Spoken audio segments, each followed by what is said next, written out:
வணக்கம், நான் உங்க doctor Shanthi Krishna Raghu from Ashwin homeo clinic. நிறைய பேர் இந்த அல்சருக்கு மருந்து இல்லைன்னு நினைச்சிட்டு அல்சரோடைய வாழ்நாள் ஃபுல்லும் வாழ்றத நான் பார்த்திருக்கேன். சோ இந்த அல்சரை எளிமையா ஹோமியோபதி மருந்துகள்ல பக்க விளைவே இல்லாம எத்தனை வருஷமா அல்சர் இருந்தா கூட அதை 3 மாசத்துல சரி பண்ண முடியும். ரத்த வாந்தி அளவுக்கு அந்த அல்சர் போயிருந்தா கூட அதை 3 மாதத்துல கம்ப்ளீட்டா குணப்படுத்த முடியும்னு உங்களை எத்தனை பேருக்கு தெரியும்னு எனக்கு தெரியல. சோ அதற்காக பதிவு தான் இது. ஏன்னா நிறைய பேர் அல்சருக்கு ஏதாவது ஒரு ஆன்டாசிட் போட்டு அவங்க வாழ்க்கை ஃபுல்லா காரம் சாப்பிட முடியாம தயிர் சாதத்தோடயே வாழ்க்கை வாழ்ற பல பேரை நான் பார்த்திருக்கேன். சோ இதுக்கு மருந்தே இல்ல, தீர்வே இல்ல நினைச்சிட்டு இருந்தோம். டாக்டர் இவ்வளவு சீக்கிரம் சரி பண்ண முடியும், இவ்வளவு எளிமையா சரி பண்ண முடியும்னு எங்களுக்கு தெரியாம போச்சு அப்படின்னு ட்ரீட்மெண்ட்டுக்கு வந்து நிறைய பேர் சொல்லி நான் கேள்விப்பட்டிருக்கேன். சோ இந்த அல்சரை எளிமையா ஹோமியோபதி மருந்துகள்ல எப்படி குணப்படுத்திக்கலாம் அப்படின்றத பத்தியும், அல்சர் எதனாலலாம் நமக்கு வருது அப்படின்றத பத்தி எல்லாம் நம்ம தெரிஞ்சுக்கலாம். So ulcer, stomach ulcer, peptic ulcer இந்த மாதிரி எல்லாம் சொல்லுவாங்க. இதுல 2 டைப் இருக்கு. கேஸ்ட்ரிக் அல்சர்னு வயிறு புண்ணாகிறது, அடுத்து டியோடினல் அல்சர்னு டியோடினம்ன்ற நம்ம ஸ்டொமக்கோட முன்பகுதி புண்ணாகிறது. சோ இந்த அல்சர் பார்த்தோம்னா மோஸ்டா வந்து ஹைச் பைலோரை அப்படின்ற ஒரு கிருமினாலதான் வருது, பாக்டீரியானால.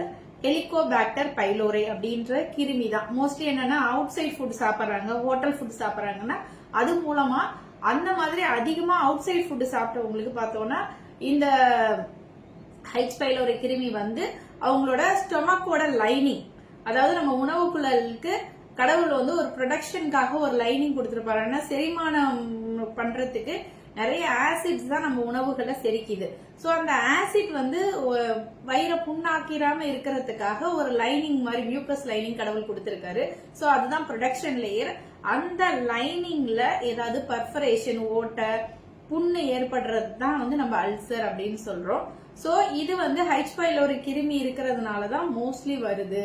நிறைய பேர் வந்து சரியா சாப்பிடாதனால கூட அல்சர் வந்துருது, டென்ஷனான அல்சர் வருதுன்னு. ஆனா ரியல் ஃபேக்டர் என்னன்னு பார்த்தோம்னா ஹைச் பைலோரி அப்படின்ற ஒரு பாக்டீரியா தான். மோஸ்ட்லி அவுட் சைட் ஃபுட் சாப்பிட்றவங்களுக்கு ஃபுட் கண்டாமினேஷனால இந்த பாக்டீரியால் இன்ஃபெக்ஷன் வரும். சிலருக்குலாம் பார்த்தா ஒரே ஒரு தடவை தான் டாக்டர் நான் வெளியில சாப்பிட்டேன், அப்பையில இருந்து எனக்கு இந்த பிரச்சனைன்னு சொல்லுவாங்க. சோ அந்த ஹைச் பைலோரி கிருமி பாசிட்டிவ் ஆயிடுச்சு அப்படின்னு சொன்னா இந்த வயிறு புண்ணு அதிகமா வர்றதை நம்ம பார்க்க முடியும். சோ இதுல என்ன மாதிரி அறிகுறிகள் இருக்கும் அப்படின்னு பார்த்தோம்னா ஆசிட் ரிஃப்ளக்ஸ் இருக்கும். சாப்பிட்ட சாப்பாடு எரிக்கழிச்சு வர்றது, சாப்பிட்டது பார்த்தா புளிப்பு அடையோட வரும், சிலருக்கு எரிச்சலா வரும், சிலருக்கு பிட்டர் டேஸ்ட்ல கசப்பு சுவையோட வரும்.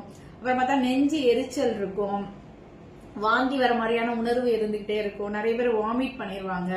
அது மாதிரி வயிறு உப்பசம், பிளாட்டிங் இருக்கும், அடிக்கடி பெல்ஜிங் ஏப்பம் வந்துகிட்டே இருக்கும். சிலருக்கு கேஸ்ட்ரிக் பெயின் ஏற்படும், கேஸ் பெயின், அதாவது வாயு குத்தல் சொல்லுவாங்க, வாயு பெயின் ஏற்படும். சிலர்லாம் பார்த்தா அடிக்கடி நெஞ்சு வலிக்குதுன்னு அவங்களுக்கு நெஞ்சு வலி எதுவுமே இருக்காது, அல்சர்னால அந்த நெஞ்சு வலி மாதிரி மிமிக் பண்ணும். சோ அந்த மாதிரி அடிக்கடி சின்ன வயசுலயே பார்த்தா எனக்கு நெஞ்சு வலிக்கிற மாதிரி இருக்கு அப்படின்னு சொல்லி நிறைய பேர் போய் இசிஜி எடுத்து பார்ப்பாங்க, ரிப்போர்ட் நார்மலா இருக்கும். பார்த்தா இந்த அசிடிட்டி ப்ராப்ளம்னால, கேஸ் பெயின்னால இந்த வலி ஏற்பட்டிருக்கும். இது அல்சரோட ஒரு முக்கியமான சிம்டம்ஸ் இதெல்லாம். அது மாதிரி அல்சர்னால என்னன்னா இன்டர்னல் ப்ளீடிங் காஸ் பண்ணும், ரத்தம் கொஞ்சம் கொஞ்சமா கசிஞ்சிட்டு இருக்கும். அதனால ரொம்ப அனீமிக் ஆயிடுவாங்க, ரொம்ப தலை சுத்தல் இருக்கும், உடம்பு ரொம்ப வீக்கா இருக்கும். அது மாதிரி மோஷன்ல வந்து பிளட் கலந்து வரும், ரத்தம் வாந்தி வந்து காஃபி கிரவுண்ட் வாமிட்டிங்னு சொல்லுவோம். அதாவது என்னன்னா பிளட் கலந்து வர்றதுனால அந்த காஃபி கிரவுண்ட் கலர்ல இந்த வாமிட்டிங் இருக்கும். சோ சிவியர் அப்டோமினல் பெயின் ஏற்படும். இதுல என்ன காம்ப்ளிகேஷன் வரும் அப்படின்னு பார்த்தோம்னா அந்த பர்ஃபரேஷன்ஸ் காஸ் பண்ணும். சில சமயம் வயிற்றுலயே ஃபுல்லா ஓட்ட விழுந்துரும். அப்புறம் பார்த்தா அப்ஸ்ட்ரக்ஷன், தடை ஏற்படும். அந்த புண்ணு வந்து அந்த புண்ணு ஒட்டிக்கிட்டு அது சரியா அந்த என்ன சொல்றது அந்த உணவு பாஸ் ஆகிற இடத்துல ஒட்டிக்கிட்டு அந்த அப்ஸ்ட்ரக்ஷன் காஸ் பண்ணும், தடை ஏற்படுத்திடும். சோ அது மட்டும் இல்லாம சிலருக்கு செப்சிஸ் கூட சொல்லக்கூடிய இன்ஃபெக்ஷன், சிவியர் இன்ஃபெக்ஷன் ஏற்படலாம். கேன்சர் வரைக்கும் கூட இந்த அல்சர், ரொம்ப லாங் ஸ்டாண்டிங் அல்சர் கொண்டு போய் விடுறதுக்கு வாய்ப்பு இருக்கு. சோ இந்த அல்சரை எளிமையான ஹோமியோபதி மருந்துகள்ல அவங்களோட சிம்டம் சிமிலாரிட்டி, சாப்பிட்ட உடனே வலிக்குதா, சாப்பிட்டு 1 மணி நேரம் கழிச்சு வலிக்குதா, 3 மணி நேரம் கழிச்சு வலிக்குதா, அதோட நாசியா இருக்கா, வாமிட்டிங் இருக்கா, ஹார்ட் பர்ன் இருக்கா.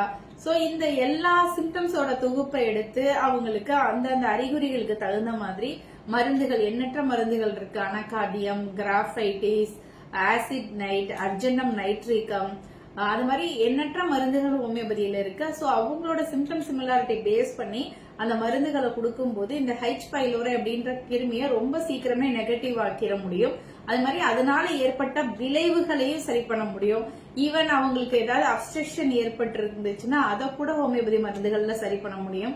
சோ வாமிட்டிங் அளவுக்கு, பிளட் வாமிட்டிங் அளவுக்கு போனவங்கள கூட நாங்க மருந்து கொடுத்து ஜஸ்ட் ஒரு 1 வீக்ல அந்த பிளட் வாமிட்டிங்கே இல்லாம ஸ்டாப் பண்ணிட்டு அதோட அவங்களோட அல்சரும் நிரந்தரமா சரி பண்ணிடுறதுக்கு மருந்து கொடுத்து 3 மாத காலத்துல அல்சர் நிரந்தரமா குணமாயிருக்கு. சோ எந்த விதமான பக்க விளைவுகளுமே இல்லாம ரொம்ப எளிமையா சிம்பிளான மருந்துகள் மூலமா அல்சரை ஹோமியோபதியில எளிமையா குணப்படுத்த முடியும். அது மாதிரி H. pylori கிருமியை நெகட்டிவ் பண்றதுக்கு நம்ம முட்டைக்கோஸ் வாங்கி அதோட 2 தோலை உரிச்சிட்டு, ஏன்னா நம்மளுக்கு நிறைய பூச்சி மருந்துகள்லாம் போடுவாங்க, 2 தோலை நல்லா உரிச்சிட்டு அதை நல்லா அலசிட்டு சின்ன சின்னதா கட் பண்ணி ஒரு 2 கிளாஸ் தண்ணி ஊத்தி நல்லா அரைச்சு சாறு புழிஞ்சு எடுத்து அந்த சாரை காலையில எம்டி ஸ்டமக்ல கொஞ்சம் தேன் கலந்து குடிச்சிட்டு வரலாம். சோ இதுவும் H. pylori கிருமியையும் அல்சரையும் குணப்படுத்துறதுக்கு ஹெல்ப் பண்ணும். இதை வீட்ல இருந்தே நம்ம இதை செஞ்சுட்டு ஹோமியோபதி மருந்துகளை எடுத்துக்கிறது மூலமா எளிமையா பல வருஷமா சரியாகல அப்படின்னு நீங்க கவலைப்படுற அல்சரை எளிமையா குணப்படுத்திக்க முடியும். சோ இனிமேட்டும் அல்சர் இருக்குன்னா அதோடய வாழாதீங்க, அதோடய வாழ்ந்து பழகிக்காதீங்க. சத்தான உணவுகளை, காரம் இருக்கு அப்படின்னு சொல்லி எல்லா உணவுகளையுமே அவாய்ட் பண்ணிட்டு வெறும் பருப்பையும் தயிரையுமே சாப்பிட்டு வாழ்ந்துட்டு இருக்காம இனிமேட்னாச்சும் உங்க அல்சரை எளிமையா குணப்படுத்திட்டு எல்லா உணவுகளையும் நீங்க சாப்பிடணும் அப்படின்றதுதான் என்னோட ஆசை. சோ இதெல்லாம் தெரிஞ்சு நீங்க பலனடையணும் கேட்டுக்கிறேன். நன்றி.